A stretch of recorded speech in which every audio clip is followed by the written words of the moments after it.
porque dijimos que conforme a esta nueva ley,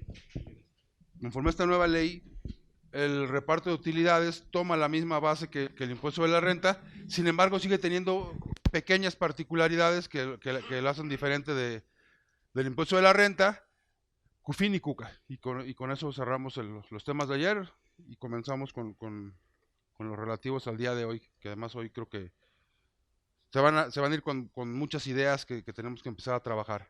Entonces, respecto del reparto de utilidades, decíamos, el artículo 123 constitucional, en el apartado A, consideró desde la primera Ley Federal del Trabajo, la de 1943 y luego la de 1970, que una acción de justicia que tendría que ocurrir en favor de los trabajadores es hacerlos partícipes de las utilidades que genera la empresa, más allá de lo que se le paga de salario, más allá de lo que le corresponde por el trabajo que desempeña el trabajador, dice, además lo debe ser partícipe de las utilidades que va generando la empresa.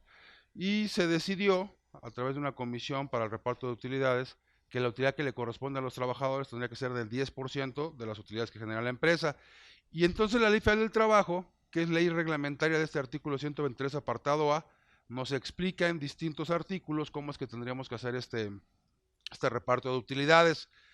Y en términos generales dice, tienes que remitirte a la ley que se establece o que se define en la ley del impuesto sobre la renta. Entonces remítete a la ley del impuesto sobre la renta. Y les comentaba ayer que en la ley de renta siempre lo que se hizo, a manera de diferenciar los conceptos, se estableció una base para determinar el impuesto sobre la renta y otra base para determinar la PTU. Teníamos el artículo 10 y el artículo 16 hasta la ley de 2013.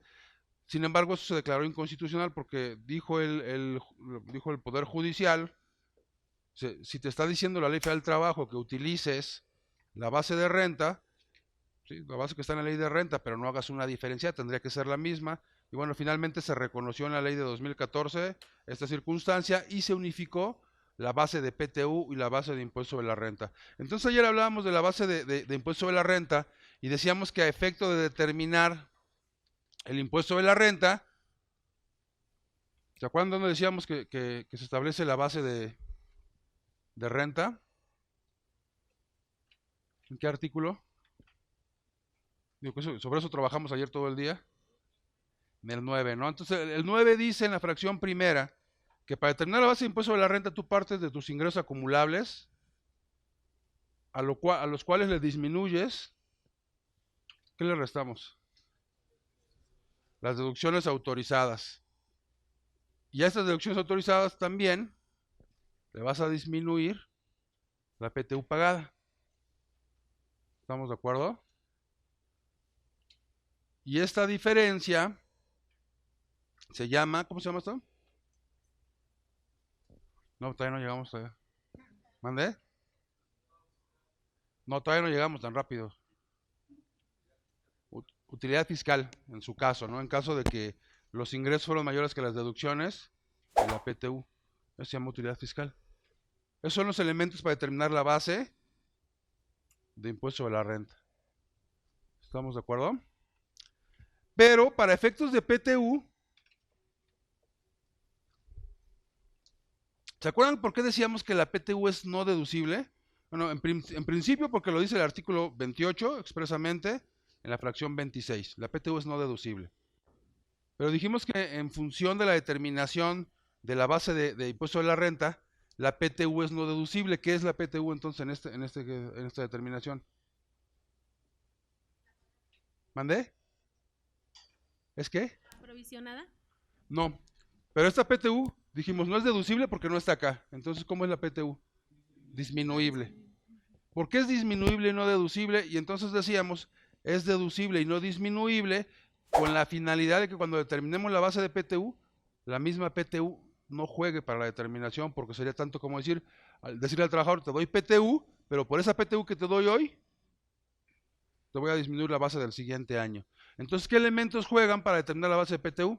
Los ingresos acumulables, tal cual, sean de los que sean, ya no hay esa diferencia que existía hasta 2013, donde decía, pero si es un efecto inflacionario no juega, y las deducciones autorizadas, tal cual, van a aparecer para la base de PTU, pero la PTU misma no se considera en este cálculo. sea, ahí hay una diferencia en la determinación de la base. ¿Estamos de acuerdo? ¿No os queda duda esta parte? Es una primera diferencia que encontraríamos muy clara en la determinación de la base de PTU. La otra diferencia es la siguiente. Decíamos que cuando le pagamos a un trabajador un concepto que para él esté exento, ¿cuál es el efecto para el patrón? Parcialmente deducible. Sí, si está exento es cero grabado. ¿Estamos de acuerdo? Entonces, si yo le pago un concepto exento al trabajador, entonces para el patrón va a ser parcialmente deducible. ¿Y eso dónde dice? Para que algunos artículos... ¿Mandé? ¿Dónde dice? No, el 27, ¿qué era? ¿Se acuerdan? No. ¿Mandé? ¿El 28? El 25, las deducciones autorizadas. ¿Se acuerdan que les dije? A lo mejor nada más al final quiero que se aprendan 3 artículos, 25, 27 y 28. 25 son las deducciones autorizadas. El 27 son los requisitos de las deducciones. Y el 28 son los conceptos no deducibles. Y en el 28, para que lo tengan más presente, digo, sin meterme mucho en su vida personal, acuérdense de que el 28 es la fracción pornográfica, la fracción 3x, la fracción 30 del artículo 28 es el que habla de los ingresos exentos de los trabajadores que son parcialmente deducibles. El 28 empieza así. Para efectos de este título no serán deducibles. Y nos vamos a la fracción 30. Y dice, los ingresos que para el trabajador estén exentos en la proporción que resulte de multiplicar dichos ingresos exentos por el factor de 0.53. Entonces, si yo le doy al trabajador aguinaldo de 5,000 pesos, vamos a ubicarnos en diciembre, yo al trabajador le voy a dar 5,000 pesos de aguinaldo. ¿Estamos de acuerdo? ¿Exento o grabado?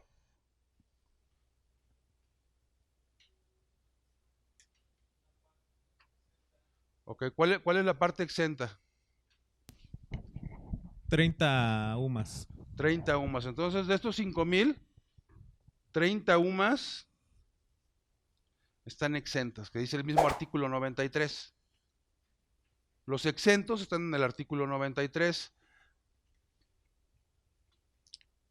Para ubicar también este artículo 93, ¿se acuerdan que decíamos que la ley de renta, ¿cómo se divide en primera instancia? En títulos. Título primero, disposiciones generales.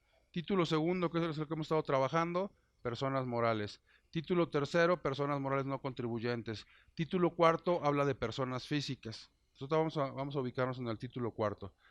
El título cuarto, después de los títulos, ¿cómo se dividen? Decíamos la ley de renta. En capítulos. Capítulo primero del título cuarto son ingresos por salarios. ¿Okay?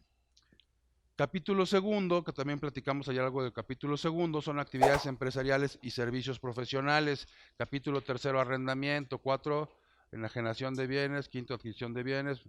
Son 8 capítulos que hablan de los ingresos de las personas físicas. Pero ahorita vamos a ubicarnos en el primero. El título cuarto propiamente inicia en el artículo 90. El título cuarto. Pero el capítulo primero inicia en el artículo 94. Entonces, o sea, tanto como decir, tenemos el título cuarto, personas físicas, inicia en el artículo 90. Pero el capítulo primero, que es sueldos y salarios, inicia en el artículo 94. Entonces hay 3 artículos que no están en el capítulo primero, el 90, 91, 92 y 93. Esos 4 artículos son disposiciones generales aplicables a todas las personas físicas. ¿Sí me van siguiendo o es mucha información para estas horas de la mañana? Okay. Entonces los primeros 4 son disposiciones generales. ¿Estamos de acuerdo? En particular, el artículo 90, el 93, perdón, habla de los ingresos que no pagan impuesto de las personas físicas. Ingresos que no pagan impuesto de las personas físicas.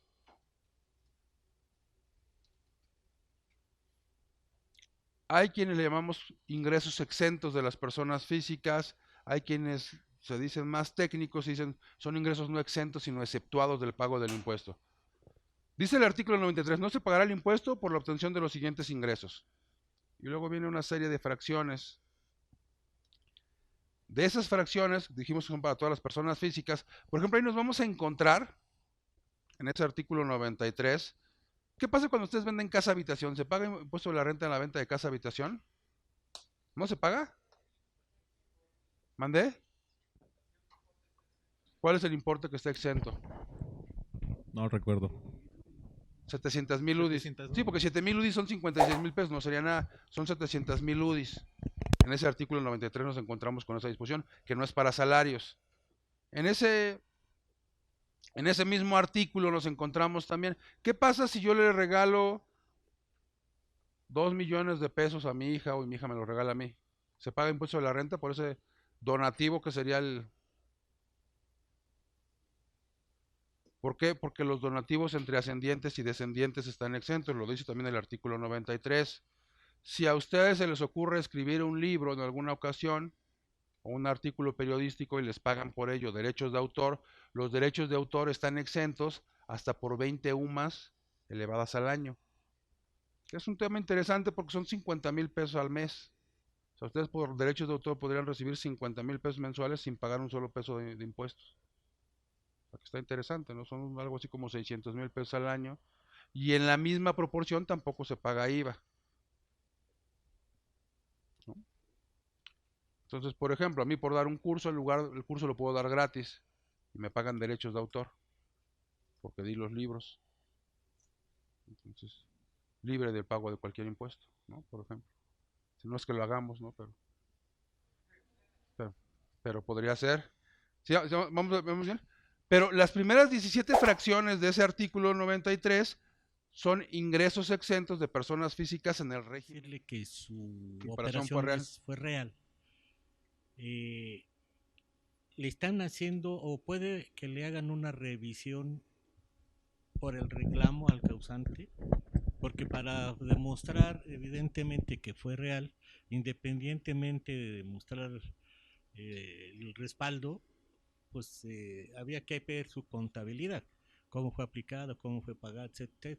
Es decir, nos revisan. Respecto de esa operación, si tú vas en estos 30 días, Ajá. es respecto de esa operación.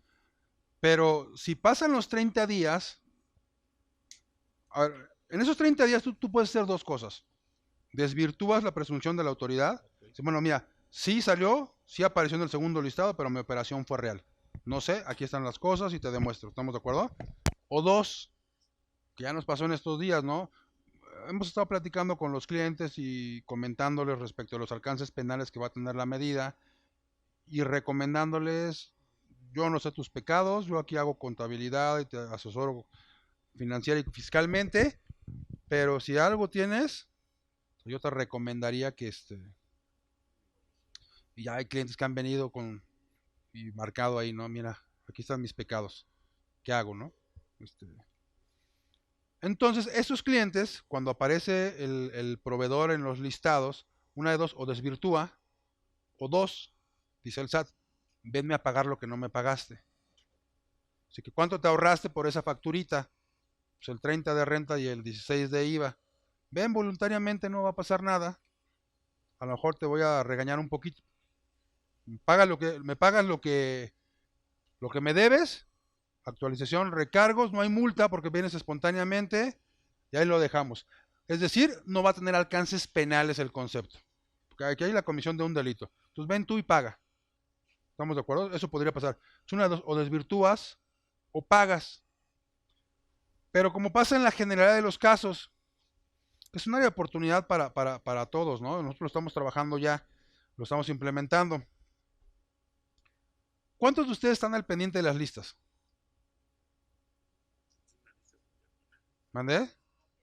Pues nada más son como 9,000 y tantos proveedores, casi 10. ¿11,000? Bueno, no son tantos, son 11,000. Pero el tema es, no es que yo llegue ahorita a ver, ahí está mi comprobante, y tú vas a decir, voy a checar a ver si no aparece.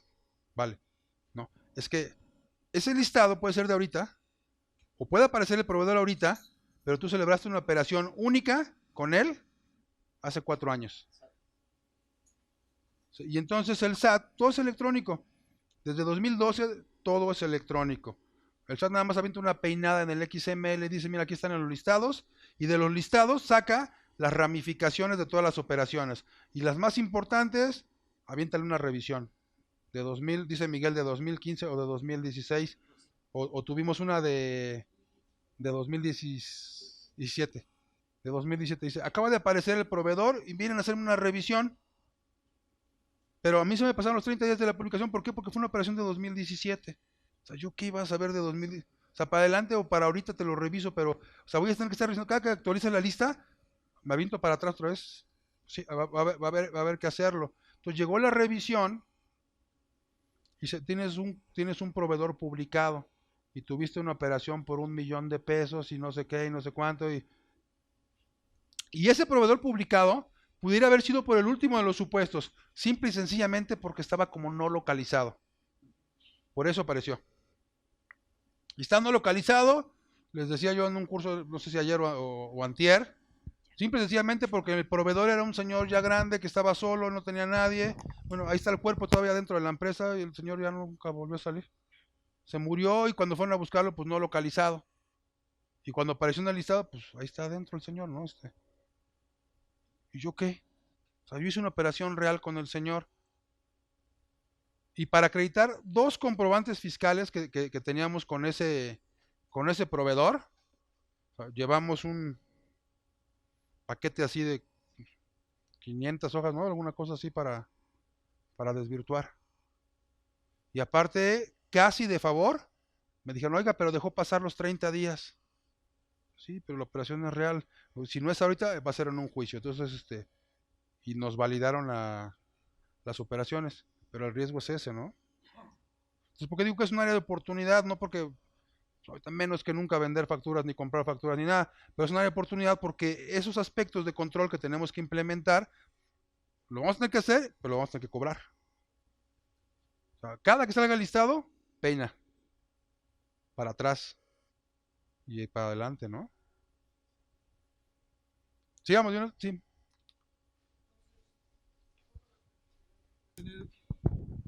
Que se puede tener una negociación con respecto a un proveedor que pudiera ser un EFO, descansa en sus controles internos. Es importante. ¿Descansa en qué, perdón? En sus controles internos. Es que todo el tiempo tú que manejas el tema, ¿no? En control interno. O sea, hoy tendremos que migrar a esquemas de compliance, programas de cumplimiento, control interno, procedimientos, manuales. Oye, voy a comprar mercancía. ¿Qué necesitamos? Mándame tu comprobante y te pago. O sea, es que no es ya nada más eso, ¿no? No es mándame tu comprobante y te pago, porque a pesar de que la operación sea real, si el otro por ahí hace una locura, que muchos lo hacen, o sea, mañana van a venir a buscar y dice, oye, materialízame esta operación, ahí está, comprobante y pago. No seas. Ya sabemos cuáles son los cuestionarios del SAT, este oficio se los puedo pasar. De hecho, hoy les iba a pedir a ver si por ahí hacen un grupo de WhatsApp o que Memo lo organice. Les voy a regalar o les voy a mandar libros y cosas así para que nos estemos comunicando. A mí me tocan estos 2 módulos, no sé si después me toque otro, pero ¿mandé? El 11. Para darles información, les puedo regalar este oficio completo para que ustedes vean los cuestionarios, y entonces ya conociendo el cuestionario es que cuando vengan me van a pedir esto y hay que tenerlo. Oye, pero es que el código no lo dice, hay que tenerlo. O sea, ¿qué prefieres? Entonces voy a hacer una compra, entonces no es nada más comprobante y pago, ni siquiera con contrato, sino que es la orden de compra, el pedido. Si hay correos electrónicos, pues hay que conservarlos, porque incluso eso nos pidieron, los correos electrónicos donde aquel te pidió y le dijiste que sí, y entonces, y después, ¿en qué llegó el equipo? Pues hay que apuntarlo, y quién recibió en el almacén, y dónde lo metimos. Bueno, entregamos incluso, de esas compras que hicimos, las facturas de venta. Porque saber si lo compraste, dónde lo vendiste, aquí están las ventas. O sea, incluso llegamos a ir a hablar con la administradora de aquella entidad. Le dije, mira, te voy a hacer una línea de tiempo, mira, aquí fue el pedido, aquí está el documento. Y después acá está la orden de compra, aquí está el contrato, aquí está esto, y aquí está el otro, aquí está... Y armamos todo el paquete y dijo, no, pues, sí es cierto. Ya no lo validó. Pero el riesgo es que en esa revisión llegan, te revisan otras cosas. Y no sé cuántos de ustedes sean puros e inmaculados, ¿no? Pero siempre te encuentran algo, ¿no? Entonces, entonces ya hay que establecer como procedimiento de control interno. Y eso hay que cobrarlo, ¿no? Además. Eso hay que cobrarlo además.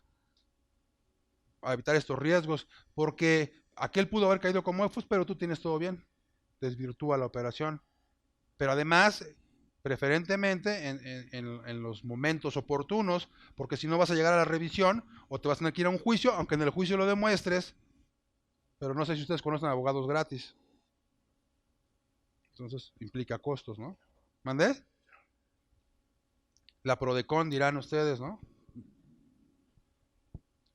Pero la Prodecon, por ejemplo, ahorita que esto va a saltar al ámbito de lo penal, entre otras cosas, hemos estado trabajando nosotros en el Congreso con esta propuesta para tratar de aminorar el impacto, pero hemos dicho, oye, y la gente que no tenga recursos en un ámbito de lo penal, ¿quién lo va a defender? Que la Prodecon va a lo administrativo, no a lo penal. Y ayer estuvimos en la Prodecon hablando con el subprocurador que hoy está a cargo del despacho, y dice, no, es que ese no es tema nuestro. Y ahorita ni levantar la mano, porque levantan la mano y me quitan presupuesto, entonces, oye, pues tú nos tienes que defender, pues ahorita no. Se están defendiendo ellos solos, ¿no? Entonces, pues Oye, Jaime, es grave el concepto, ¿no? en el programa de cumplimiento que establezcamos, tenemos todo lo que es control interno, básicamente operacional. Yéndome a lo fiscal, ¿cómo podemos prever con los proveedores que tengamos nosotros, que evidentemente cuando hacemos la primera relación no está en el listado, pero se tiene que a partir de esa fecha revisar mensualmente, por decir una fecha, ¿no? ¿Eso lo tenemos que poner en el plan de cumplimiento o le podemos decir a los proveedores que nos manden ellos una evidencia de que no están en el listado? O sea, ¿cómo se puede hacer? No, es que, o sea, eso soluciona de aquí para adelante. Sí. O sea, es que a veces a ese absurdo de control llegamos, ¿no? Porque tú dices, puta, es que es un trabajal. Y tenemos clientes conocidos que por ejemplo, grandes tiendas departamentales que dicen, oye, sí trabajo contigo, pero demuéstrame que tú estás bien en todo lo que debes estar. ¿Cómo te demuestro? Mándame tu opinión de cumplimiento. Tú sácala y tú me la mandas. Ya estoy tranquilo. Pues, si lo hizo él y me la mandó, y no sé si saben, pero el PDF se puede editar, ¿no? Entonces, puede poner lo que sea. O sea, acá tenemos que implementar procedimientos en donde de aquí para adelante, sí, hay que revisar al proveedor que me está dando el comprobante, hacer ese trabajo de revisar que no esté ahorita, pero de los que ya pasaron también tendremos que estar revisando. O sea, de los que ya pasaron así de absurdo, tendremos que estar revisando. O sea, esos mecanismos son los que van a ser más importantes y van a ser caros y va a haber que cobrarlos. O sea, pero yo tengo que estarte peinando para atrás también. Pero el procedimiento, según lo que entiendo, es la norma a partir de, ¿qué va a ser? Del 2020. Va a La empezar penal. la vigencia, ¿no? La penal. La penal. Esto está vigente desde 2014. 2014, ok. Nosotros iniciamos actividades hace 10 años, se me ocurre decir, tenemos proveedores de servicios y de materiales. Yo tengo que empezar a hacer mi revisión de esos proveedores, pero si todavía no estaba vigente ni exigible esta norma. ¿Cuál? El El 69 está vigente desde 2014. Desde el 14. Pero la penalización es a partir de la criminalización, la consideración de delincuencia organizada es a partir de 2020. Sin embargo, cuando aparece el 69B, les comentaba, fue en 2014. ¿Estamos de acuerdo? Apenas sale el 69B y dice la autoridad, mandan una revisión a ese contribuyente por 2012 y aplícale el 69B. Hoy salió en 2014, ¿cómo me aplica 69B en 2012? O sea, es inconstitucional, porque el artículo 14 de la Constitución dice que no puede aplicarse ninguna disposición en perjuicio de persona alguna. Disposición de manera retroactiva en perjuicio de persona alguna. O sea, no puede aplicar la ley retroactivamente. ¿Estamos de acuerdo? O sea, y en eso estaríamos todos de acuerdo. Sin embargo, el artículo 5 del Código Fiscal de la Federación, te lo voy a tomar prestado, ¿eh? Ahorita para que lo rayes también. ¿Mande? Fíjense lo que dice el artículo 5 del Código Fiscal de la Federación.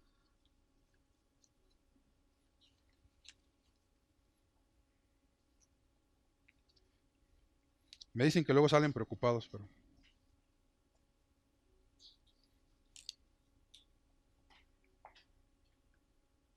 Artículo 6, perdón. Dice, las contribuciones se causan conforme se realizan las acciones jurídicas o de hecho previstas en las leyes fiscales vigentes durante el lapso en el que ocurran.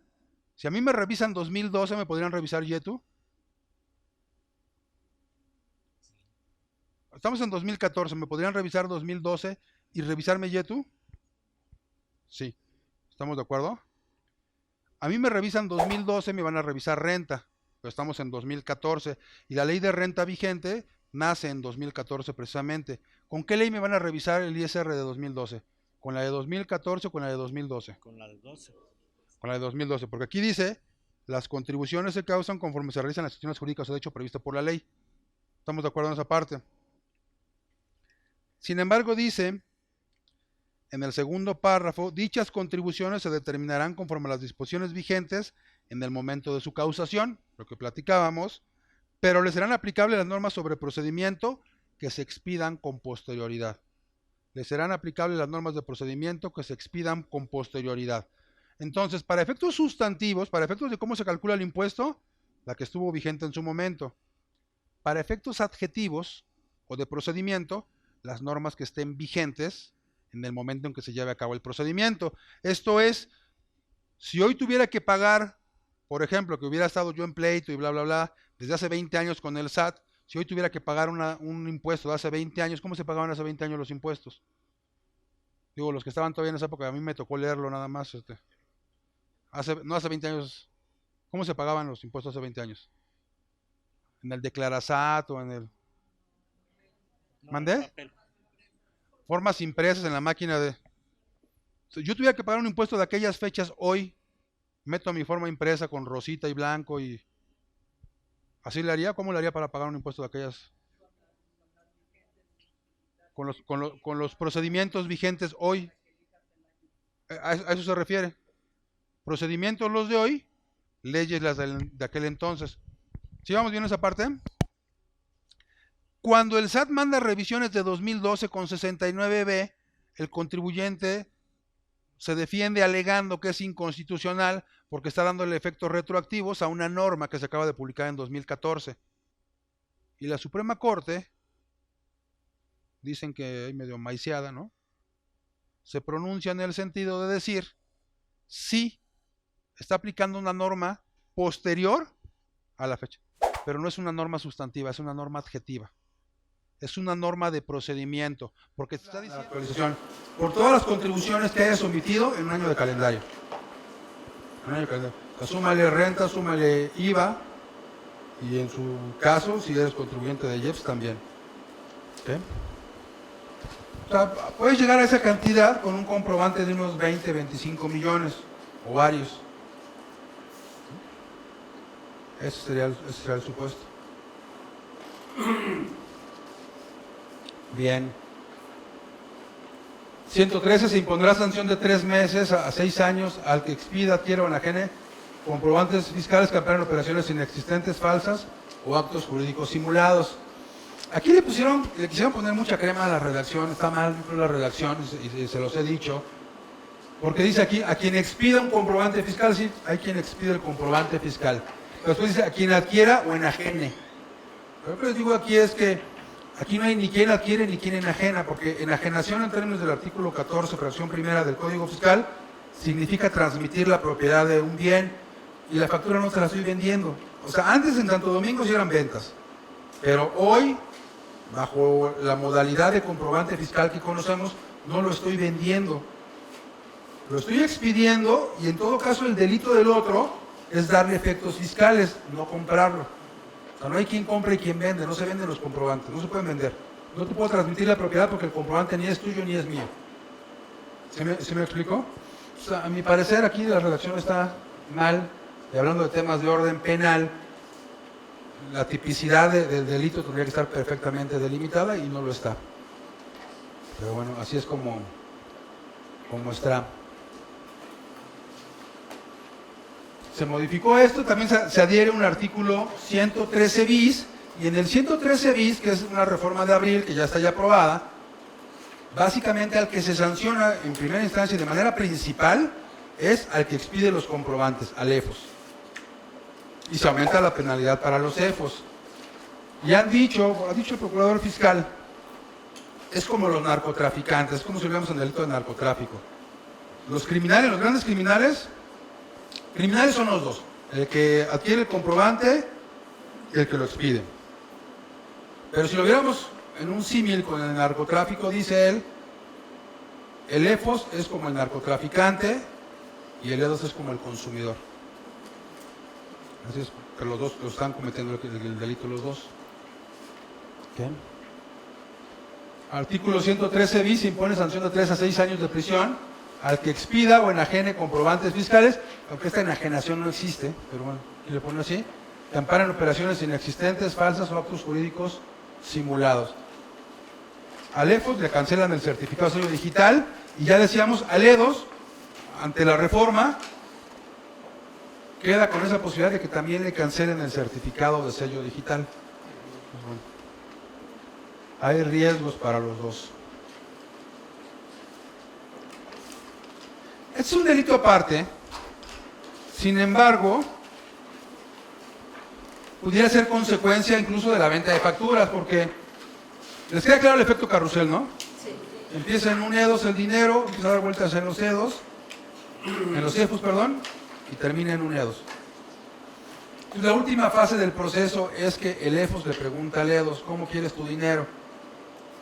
¿Cómo quieres el dinero? ¿Cómo lo quieres? De vuelta. ¿Cómo te los devuelvo? Porque son 116, te voy a devolver 108. ¿Cómo los quieres? ¿Mande? Dice Miguel que en efectivo. ¿Alguna otra forma?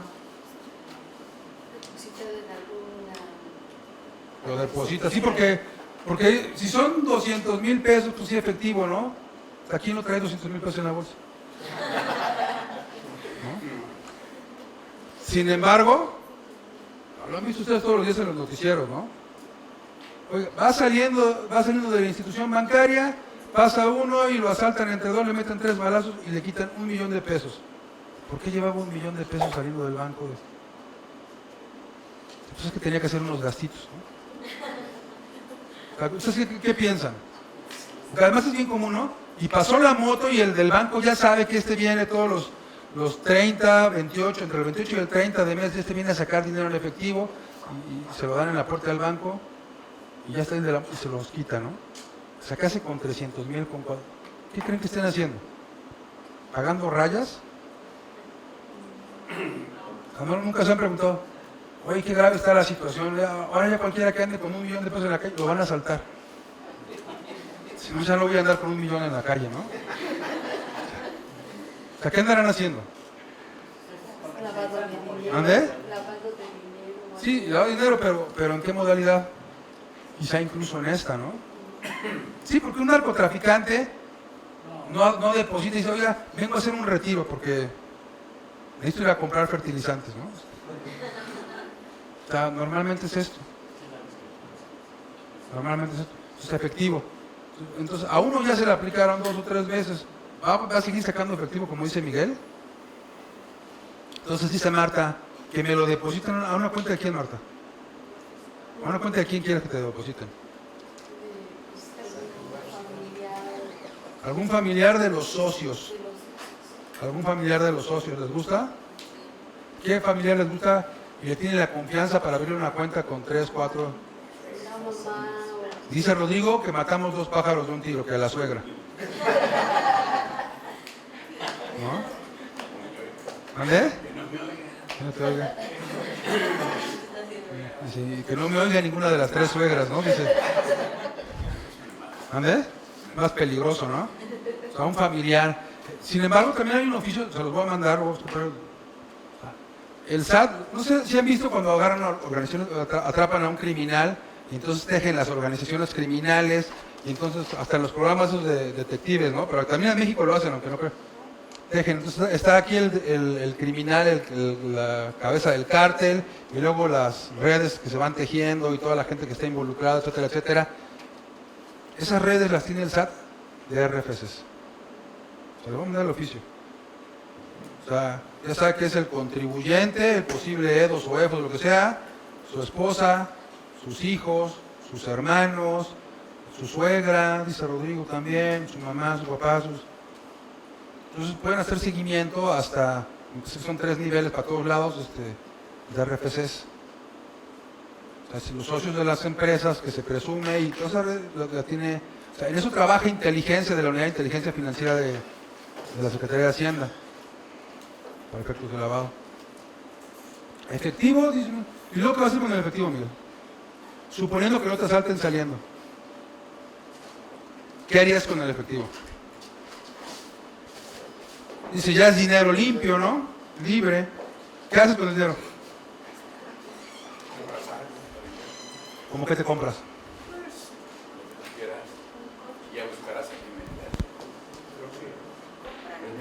Cada mes. Compras un carro, sí, pero en términos del artículo 32 de la ley contra el lavado de dinero, te tienes que comprar un coche ahí hasta 200 tantos mil pesos, 250 mil pesos, porque si te compras uno más caro no puede pagarlo en efectivo. Sacas un crédito y lo vas pagando. Sacas un crédito y lo vas pagando, ¿no? Al final hay depósitos en la cuenta bancaria, ¿no? Pero creo, hay quienes dicen que con eso voy pagando mis tarjetas y depositan en las tarjetas. O te compras un reloj, pobretón, 80, 90 mil pesos, ¿no? Que no cueste tanto para no llamar la atención. Pero ya por esos montos, también en términos de la ley contra el lavado, te van a identificar. Y bajo determinadas condiciones te van a presentar aviso. Incluso un poquito más que valga 120 te van a presentar aviso. O sacas un crédito, o te vas a la venta nocturna. Hasta en la venta nocturna te van a identificar para efectos de lavado de dinero. Pero al final del día el círculo, si están de acuerdo, siempre se va a terminar cerrando en una persona física. O sea, el dinero al final del día de alguna forma va a ser utilizado en beneficio de una persona física, que es para lo que quieren los delincuentes, cualquier persona su dinero. Entonces siempre ha existido en la ley de renta un procedimiento que se llama de discrepancia fiscal. El dinero aterriza en una persona física que es la identificable. Entonces la discrepancia fiscal es un procedimiento, dice la ley de renta, en virtud del cual, se han oído hablar de la discrepancia fiscal, ¿no? ¿Qué quiere decir discrepancia fiscal?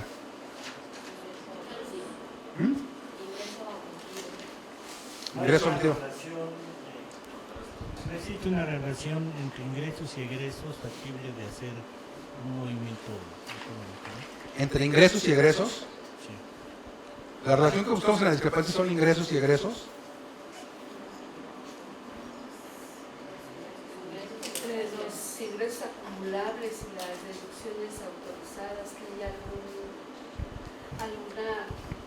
que la autoridad determine alguna diferencia entre lo que nosotros declaramos como ingreso acumulable o como deducción autorizada, que me disminuyó el impuesto que yo pagué. ¿Entonces puedo tener deducciones? Sí, pero que la autoridad me determine alguna diferencia, que yo haya deducido, por ejemplo, gastos que no debí de haber deducido, y la autoridad... Bueno, pero sean diferencias para la determinación de un crédito, no discrepancia fiscal. Eso no es discrepancia fiscal. Sí. Es cuando los egresos declarados en un año superan a los ingresos declarados en ese mismo periodo. ¿Cuándo los qué? Los egresos superan ¿Los egresos? a los... Sí, es que a veces confundimos. Cuando hablamos de discrepancia fiscal, a veces, o sea, mucha gente, incluso contadores, confunden y dicen, es que no puedes tener más gastos que ingresos. ¿Por qué no? Cuando yo tengo más gastos que ingresos, lo que tengo es una pérdida, no una discrepancia. Y el contador confunde el concepto. Oye, es que no puedes tener más gastos. ¿Por qué no? Soy mal empresario, no sé hacer negocios. Y siempre gasto más de lo que tengo de ingresos. Entonces, ¿cómo lo haces para vivir? Pues pido prestado. No tengo problema con eso. Lo que dice el artículo 91 de la ley de renta es que cuando en un año de calendario una persona física, aunque no esté inscrita en el RFC, tenga más erogaciones que ingresos declarados, la comparación son erogaciones e ingresos declarados. Salvo prueba en contrario, se presume que existe discrepancia fiscal. Los puntos a comparar, los conceptos a comparar son erogaciones e ingresos declarados. ¿Y por qué no egresos? Porque no dice la ley egresos. No, pero la erogación es un gasto. ¿Mandé? La erogación es un No, gasto. ahorita vamos a decir que es erogación. Y el egreso... Entre otras cosas es un gasto, pero erogación no es un gasto. En términos de ley, ahorita vamos a ver qué quiere decir erogación. ¿Cuáles son mis ingresos declarados? Las dos cosas que van a comparar son ingresos declarados y erogaciones. Sí. Bueno, aquí me surge la duda porque dice que los ingresos declarados, pero y también dijiste que aunque no esté dado de alta, que no Así tenga es. RFC, pero por ejemplo, pues sabemos que en nuestro país hay mucho comercio informal, Ajá. que hay muchas personas que no están registradas, no declaran, pero sí obtienen ingresos y también, también tienen erogaciones. Pues perfectamente se van a ubicar en los supuestos de discrepancia fiscal. O sea, los puntos a comparar son ingresos declarados y erogaciones. Y el supuesto que persigue el artículo 91 es aquel en el cual los ingresos declarados son menores a las erogaciones. Salvo prueba en contrario, en ese momento presume la autoridad que existe discrepancia fiscal. Cuando las erogaciones son superiores a los ingresos declarados. Salvo prueba en contrario, hay discrepancia fiscal. ¿Ok? ¿Sigamos en esa parte? ¿Cuáles son los ingresos declarados de una persona física? ¿Cuáles son los ingresos declarados de una persona física? No, pero los declarados, ¿cuáles son? Los declarados son los que están en la declaración. ¿Están de acuerdo? Ni más ni menos. ¿Qué color es el caballo blanco de Napoleón? ¿Cuáles son los ingresos declarados? Son los declarados. O sea, no son ni los que cobraste, ni los que están en un CFDI, ni los que declaraste. Esos son los ingresos declarados. Oye, yo no presento declaración anual, ¿por qué? Porque estoy en salarios. Entonces, ¿cuáles son mis ingresos declarados? Los que manifestó el patrón en los CFDI de nómina. Esos son mis ingresos declarados. ¿Estamos de acuerdo? Compáralos versus las erogaciones. Y entonces el artículo 91 dice, para que tengamos claro qué quiere decir erogación, que las erogaciones son tres cosas. Dice primero, erogaciones son tus gastos. Bueno, ¿y el SAT cómo va a saber qué gasté? Porque el contador me dijo, tú pide comprobante de todo. Oye, pero es que es lencería, también pide comprobante. Una pide comprobante, un reloj pide comprobante, la televisión, los productos de dieta, todo pide comprobante. Y ya después vemos qué deducimos. Entonces se lo llevó al SAT. Yo sé que gastó. Es más, ya hasta le dije a mi familia, cuando salgan de viaje, vayan a comer, pidan comprobante a mi nombre. Yo lo deduzco. Mi contador es muy bueno y dice que todo lo deduce. El SAT ya sabe cuáles son mis gastos. ¿Estamos de acuerdo? Segundo concepto que se considera como erogación, adquisición de bienes. Te compras una casa, un departamento, un terreno, una isla, lo que te compres. ¿Quién le va a decir al SAT que me ando comprando un pedazo de playa? El notario le va a decir. ¿Estamos de acuerdo? O sea, el SAT sabe perfectamente, porque también hay un CFDI, que yo adquirí un bien. Te compraste un coche. ¿Quién le va a decir? La agencia. La agencia, una motocicleta, un barco. Lo que te compras, un helicóptero. El SAT se va a enterar. Y súmale, porque también es erogación. ¿Estamos de acuerdo? un reloj, pides comprobantes, se va a enterar una joya, se va a enterar obra de arte, se va a enterar. Son derogaciones. ¿Vamos bien hasta ahí? Y el tercer, por ejemplo, la fracción primera dice que es una actividad vulnerable y por tanto objeto de identificación. Fracción primera, los juegos con apuestas, concursos o sorteos. Y habla de dos umbrales, umbral de identificación y umbral de aviso. Umbral de identificación. Dice que son 325 UMAS. ¿Cómo hiciste esta pregunta? ¿Cómo opera? A ver. ¿Quién de ustedes hay en un casino? ¿Qué hacen ustedes entonces? No ven series, no, nada más tú. Pero aquí en México, no en Mónaco, ni en Las Vegas, ni Macao, ni nada. Aquí en México. ¿A dónde has ido? ¿Mandé? Al Jack. ¿Y tú vamos? Él dijo al Jack. ¿Tú a cuál vas? No, aquí en México. Al Jack también. O otra marca, ¿cómo se llama? El Caliente o el Bingo, ¿no? ¿Qué jugaron?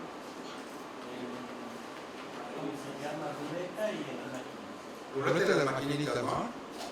¿Nunca han jugado el bingo o el jack? ¿Qué es? ¿El bingo qué es? ¿Todos hablan inglés? El bingo para hablar en inglés es la lotería, ¿no? Nada más que en lugar de ponerte cartitas que si el valiente y el borracho, y es el mismo, ¿no? El valiente y el borracho. Y te van dando cartas. Y ustedes lo habrán jugado con frijolitos. Te van a hacer te ponen frijolitos. En el casino es una urna como de la lotería que dan vueltas y sale una pelotita como un número. Entonces tú compras un cartón que tiene 3 renglones, tiene como 7 filas, tiene 21 cuadritos con números del 0 al 99. Es todo lo que tiene que leer uno para poder dar un curso de... ¿Mandé? Entonces sale el número, o sea, el 99, aquí lee y aparte ves en las pantallas por todos lados, 99, marcas el 99. Y luego lo caes la pelota y sale otro número. Entonces hay 2 formas de ganar.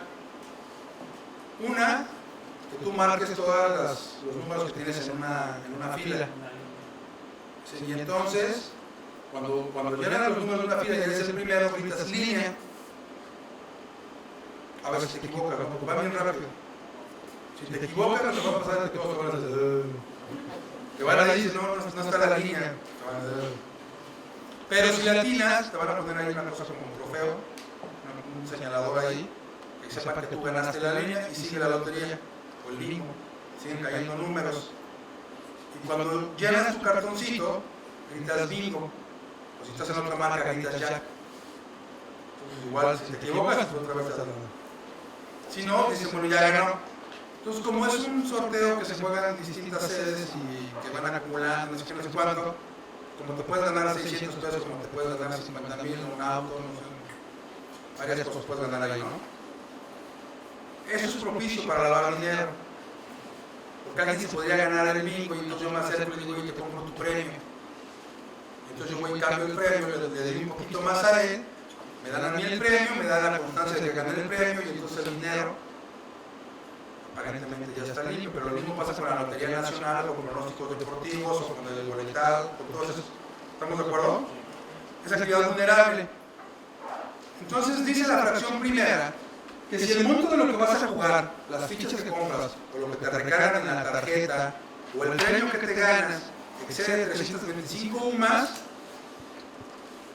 vas a ser objeto de identificación, es decir, si el valor excede de 27,459, si yo me hubiera ganado 28,000 pesos, me hiciste doy tu premio, pero te identificas. ¿Estamos de acuerdo? Y me abren un expediente, una especie de expediente.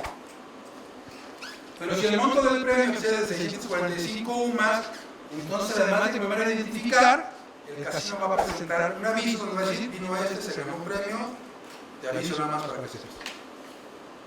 ¿Sí nos queda claro esa parte? Entonces hay un umbral de identificación y un umbral de aviso. En cada una de las actividades. por mencionar algunas, ¿no?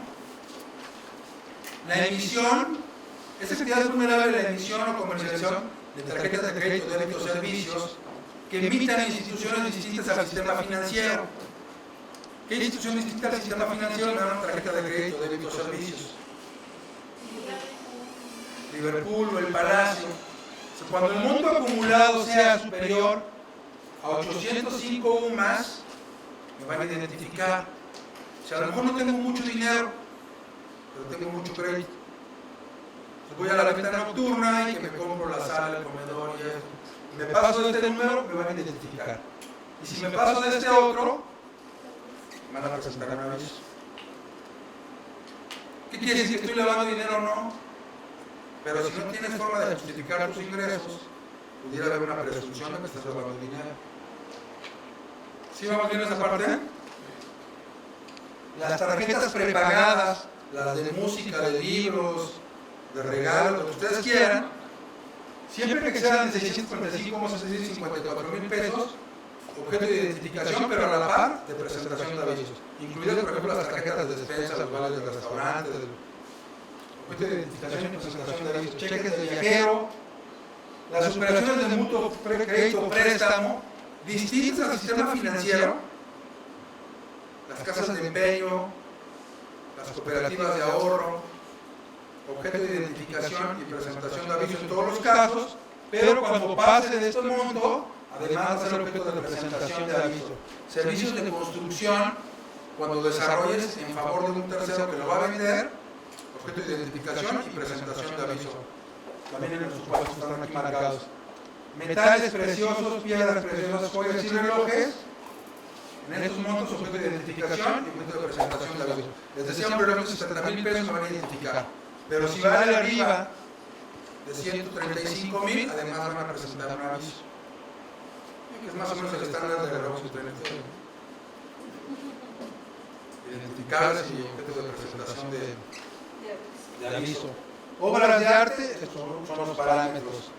Vehículos nuevos usados, sean aéreos, marítimos o terrestres, coches, barcos, aviones, helicópteros. Si el automóvil está por arriba de 230,000 pesos, sin considerar el IVA, me van a identificar. Arriba de este otro monto, además van a presentar un aviso al ISO. ¿Estamos de acuerdo? El blindaje de vehículos o de casas o de departamentos, bajo estos parámetros, de identificación y presentación de aviso, traslado, custodia de valores que no sea el que hace el Banco de México o los organismos registrados para prestar el servicio. Los donativos, arriba de 135, objetos de identificación, arriba de 271, objetos de presentación de aviso. Los arrendadores, arriba de este monto de identificación, arriba de esta presentación de aviso. Y desde este mes de septiembre de 2019, las operaciones que se celebran con activos virtuales, llámense bitcoins, no sé qué coins y todas esas cosas que son activos virtuales, también caen en los supuestos de lavado de dinero. Sí, dime. Una pregunta, al libre uso goce de bienes inmuebles, ¿esa cantidad cómo se entenderá? ¿Mensual? Mensual por operación. ¿Por operación? Mensual por operación. Tú rentas un inmueble, te cobran de renta 140,000 pesos, objeto de identificación. Ah, ok, pero si se rentan varias propiedades... Y es por tu cliente, tú el que reportas a tu cliente. Ah, ok. Tú tienes 3 departamentos, cada uno lo rentas en 50,000 a distintas personas, ninguno es reportable ni identificable siquiera. Ah, ok. Perfecto, gracias. Sí. Si yo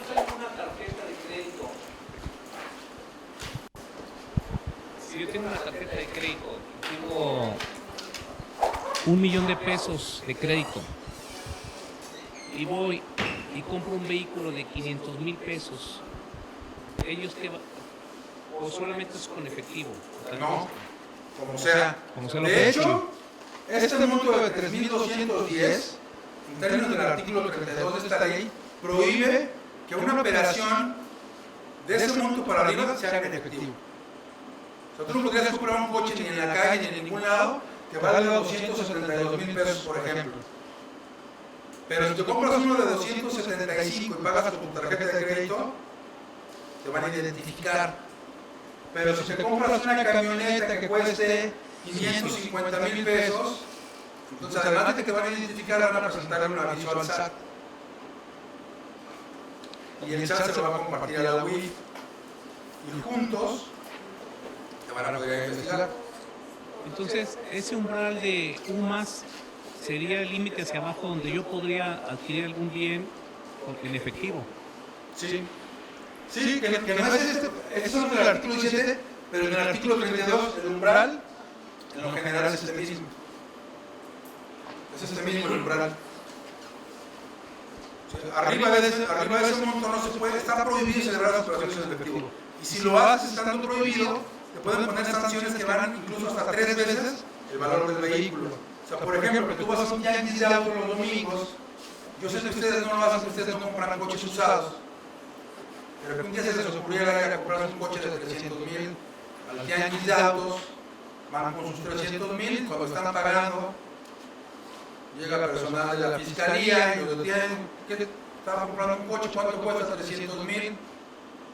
Se celebró la operación, sí, ya traigo mi coche, traigo mi dinero, los agarran a los dos, como es una actividad prohibida, celebrarse en efectivo,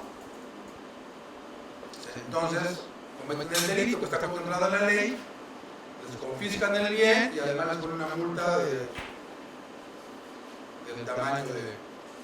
Y si el carro lo vendo en mi domicilio particular, en 500,000. ¿Mandé?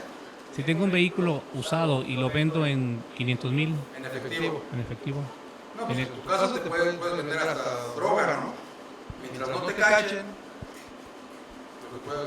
cualquier cosa prohibida, mientras nadie te dé cuenta, pero estás cometiendo un ilícito, ¿no? El tema es ese.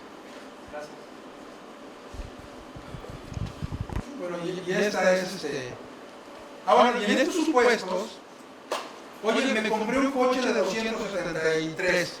¿Me van a identificar? Sí. ¿Van a presentar aviso? No. El siguiente mes me gustó el coche, pero lo que ya no me gustó fue el color. Por lo menos no para los lunes. Entonces me voy a comprar otro igual para los martes, pero de otro color. ¿Me van a identificar? Sí. Y van a presentar avisos. Lo que dice el último párrafo del artículo 17 es lo siguiente. Cuando la suma de 2 o más actividades identificables en un periodo de 6 meses excedan el umbral de presentación de avisos, se tendrá que presentar un aviso. De los identificables. ¿Cuáles son los identificables? Los que exceden este monto. Me compré un coche de 273, ¿me identifican? Sí. Me compré otro, ¿me identifican? Sí. ¿Están los 6 meses? Sí. Se acumula y 273 más 273 son 546, estás por arriba del umbral, sí. Entonces el automotriz tendría que presentar un aviso. ¿Sí nos queda claro? Que les gustó la idea del casino. Van al casino y se ganan 30,000 pesos hoy, saliendo en la tarde. Pasan 2 meses, acaban el diplomado. Pues voy otra vez al casino a ver si me da suerte. Y van al casino y se vuelven a ganar 30,000 pesos. 2 meses después. El primero fue de identificación, sí. El segundo se fue de identificación también. Pasa el umbral de aviso, sí. El casino va a presentar un aviso donde dice: esta persona vino el 21 de septiembre y luego vino el 21 de noviembre. Se ganó 60,000 pesos, presentó el aviso. También dan la retención que hacen los casinos, ¿no? Bajo determinados montos no hay premios que no son objeto de retención. Por eso es que te quitan una comisión, una retención. Una retención de impuestos, sí. Perdón, Jaime, yo otra pregunta. Y en el caso de la renta, Pase de los 5,000 pesos. Sí, lo mismo, ¿no? Sí. Pues Cobra una renta de 140, objeto de identificación, sí. sí. Presentación de aviso, no. No. Pero el siguiente mes, 140, más 140, 280, te pasa así. Entonces, en el segundo caso, presentar aviso. ¿Cuándo se presenta? Más tarde, 17 meses posterior. Y para la tercera renta, 140, se acumula con las... Pasa, sí, entonces presentas aviso. De hecho, en cualquier concepto, cuando es regular el procedimiento, la primera no reportas y la demás sí. Normalmente así tiende a hacer el concepto. ¿Dudas que tengan de esta ley? ¿Quién tiene que hacer eso en una empresa? ¿Quién lo tendrá que hacer? Solo la parte del efectivo. El oficial de cumplimiento. Todos ustedes tienen un oficial de cumplimiento. Y debemos tener un oficial de cumplimiento.